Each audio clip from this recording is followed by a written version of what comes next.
Ever stop and think about what's actually holding your knee together? I mean, really think about it?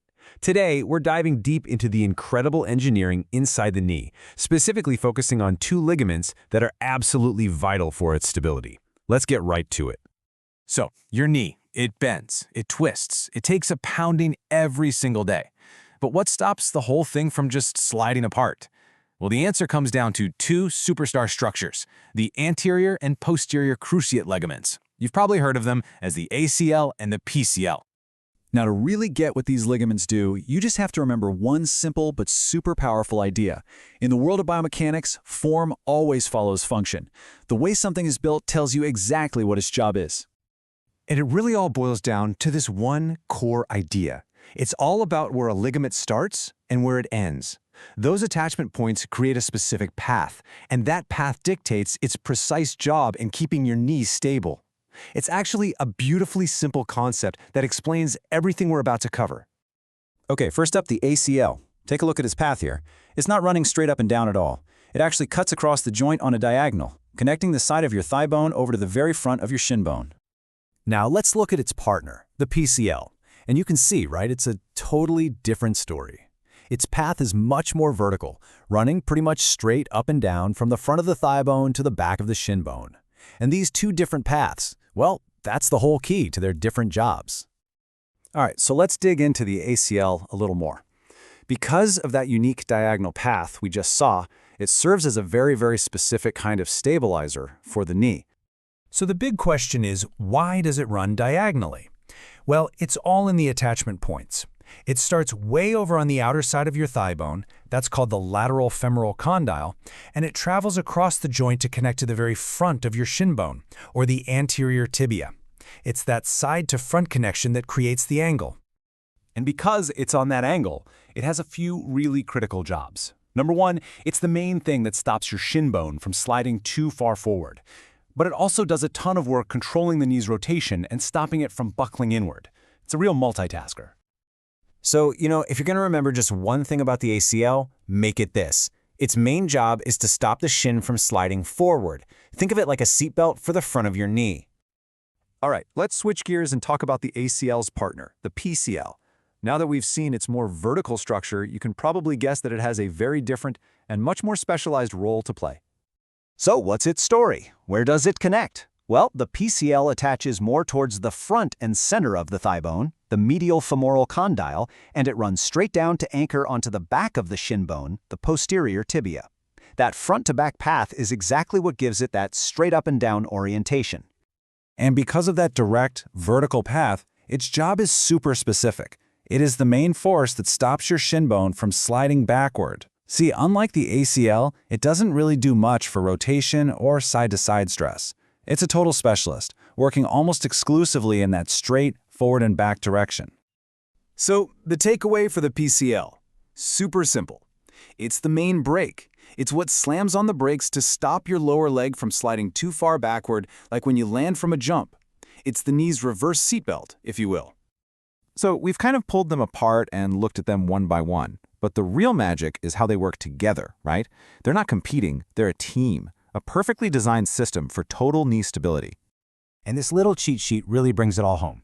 You've got the ACL with its diagonal path, stopping forward motion, and you've got the PCL with its vertical path, stopping backward motion. It all comes right back to that main idea. Form follows function. Different paths create different, but perfectly complementary jobs. Let's jump right in.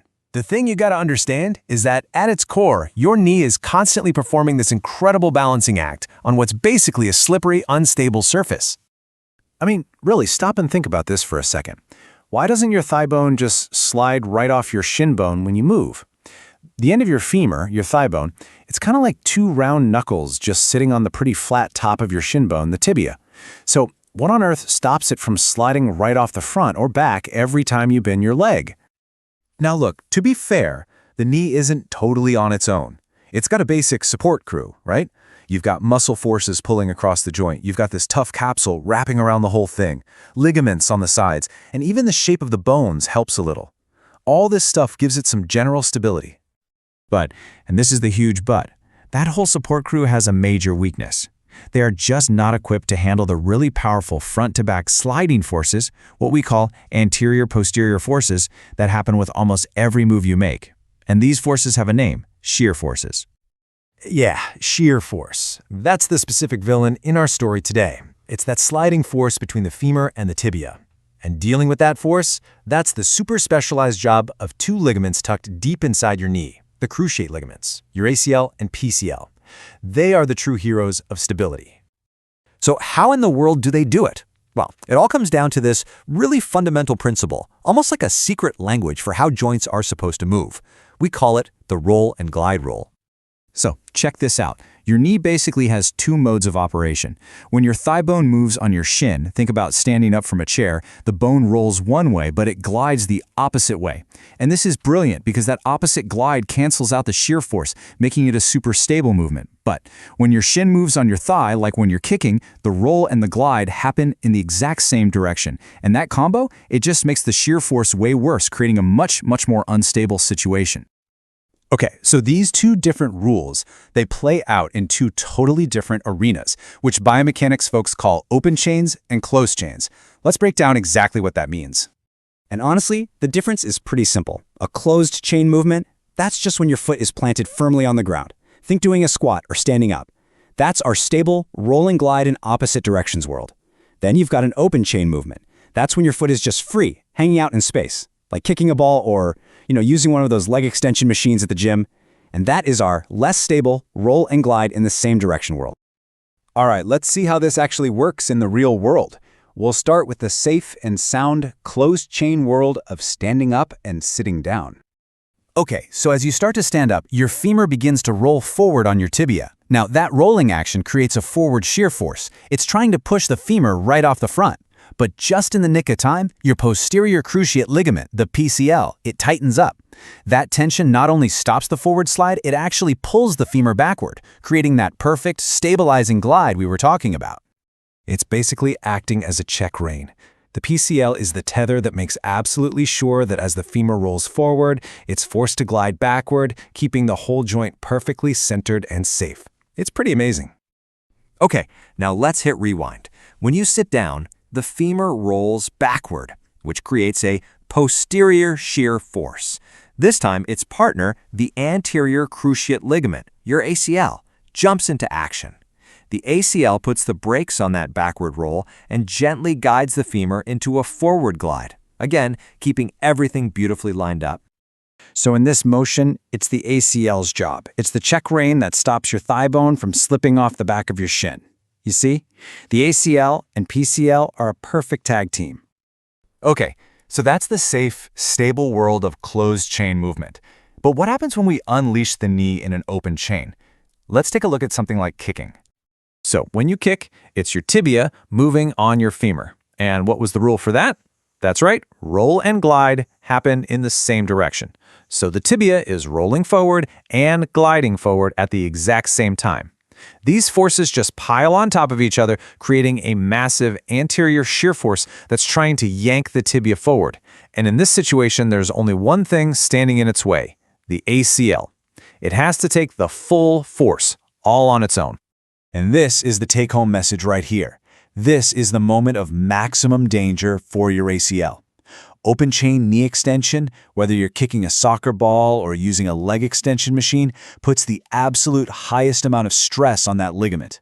It's no wonder so many ACL injuries happen during these kinds of quick, dynamic movements.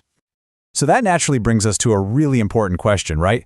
If our ligaments are under so much stress, what can we do to help them out? Well, that brings us to our final piece of the puzzle: thinking of your muscles as teammates. So yeah, what can we actively do to support this incredible system and keep it safe? Well, the answer is right here, in the muscles that cross your knee. Just look at the hamstrings. When they contract, they pull your tibia backward. Think about it. That action directly fights against that anterior tibia shear, which means your hamstrings are actively helping your ACL do its job. They're literally taking a huge amount of load off of it. And it's the same idea for the quadriceps and the PCL. Strong, coordinated muscles are basically a dynamic, living brace for your ligaments. And this is really the perfect way to think about it. Muscles and ligaments aren't rivals, they're not separate systems. They're a team, working together to preserve the stability of your joint. The ligaments are like the passive last line of defense, and the muscles provide that active, dynamic stability that protects the ligaments from getting overworked in the first place. A much more sophisticated guidance system. And that's where the 4-bar linkage theory comes in. And trust me, this is where it gets really cool. This is a biomechanical model that shows the knee isn't just a joint, it's a precise mechanical system. It's the kind of clever design you'd expect to find in robotics, or maybe in the suspension of a high-performance race car. So, what is it? The theory basically says the knee's motion is controlled by 4 interconnected bars. Now, 2 of those bars are what you'd expect, our bones, the femur and the tibia. But the other 2, and this is the genius part, are 2 of our key ligaments. They act like these perfect guide rods, telling the knee exactly what path to follow with every single move you make. And check this out. This image shows the concept perfectly. I mean, at first it just looks like a simple mechanical drawing, right? But what you're looking at is the hidden engine of your knee. The top and bottom bars, those are the bones. But see those 2 crossing links right in the middle? Those are the ligaments, and they are the secret to the knee's amazing stability and incredibly smooth motion. So let's name the parts of this engine. Bar 1 is the femur. That's your thigh bone. Bar 2 is the tibia, your shin bone. And the 2 crucial crossing bars, they're the ligaments you've probably heard of. The anterior cruciate ligament, better known as the ACL, and the posterior cruciate ligament, the PCL. These 4 parts work together as one perfectly timed system. Now for the really amazing part, what we call the ACL/PCL dance. See, these 2 ligaments, they aren't just passive ropes holding things together. Nope, they're dynamic guides, constantly tightening and loosening in perfect opposition to steer the knee's complex roll and glide movement. It is a beautiful, beautiful bit of choreography. So, let's watch the first move in this dance, extension. This is just the simple motion of straightening your leg, like when you stand up from a chair or go to kick a ball. Here you can see it happening in an actual MRI. As the knee straightens out, look at the ACL. It gets really tight, really tense. That's its job, to stop the shin bone from sliding too far forward. It locks the knee into a super stable, straight position.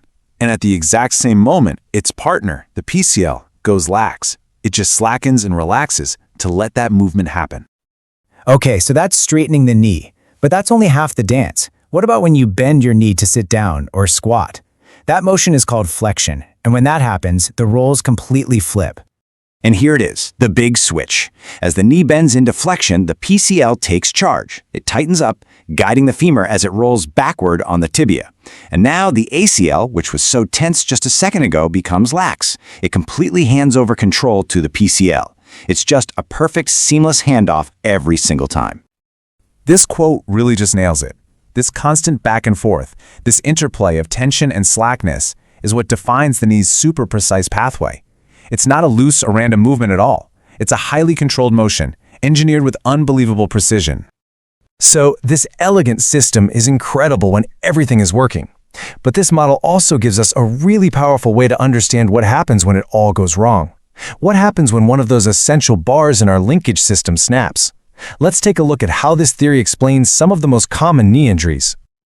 See, when an ACL or PCL tears, it's so much more than just a damaged ligament. The entire mechanical system of the knee is compromised. That 4-bar linkage is officially broken. The engine loses its guidance system, and all of that precise, predictable control is just gone. And this table makes the consequences really clear. An ACL tear? That often happens during hyperextension, when the knee gets forced to straighten beyond its normal limit. Since the ACL's job is to be the brake for that exact motion, it's the first thing to snap. And the result? The knee gets super unstable, especially when you try to pivot or change direction. On the flip side, the PCL often tears during hyperflexion, when the knee is bent too far too fast. They even call it a dashboard injury from car crashes. And the symptom there? Suddenly, it's hard to walk downstairs or squat because the PCL isn't there anymore to guide that bending motion. But, and this is where the theory becomes so powerful, it doesn't just explain how things break. It gives us the actual blueprint for how to fix them. When surgeons go in to repair a knee, they aren't just stitching up a ligament, they are rebuilding a critical piece of that engine. And this is such a critical insight. A successful reconstruction isn't about just putting a new part in. It is all about precision. The surgeon has to place the new ligament in the exact anatomical spot to restore that original tensioning sequence, to literally recreate the perfect mechanics of that 4-bar linkage. So the surgeon's goals are a direct reflection of this theory. First up, recreate that natural 4-bar motion. Second, restore that beautiful ligament dance, making sure the new part tightens and loosens at the exact right time.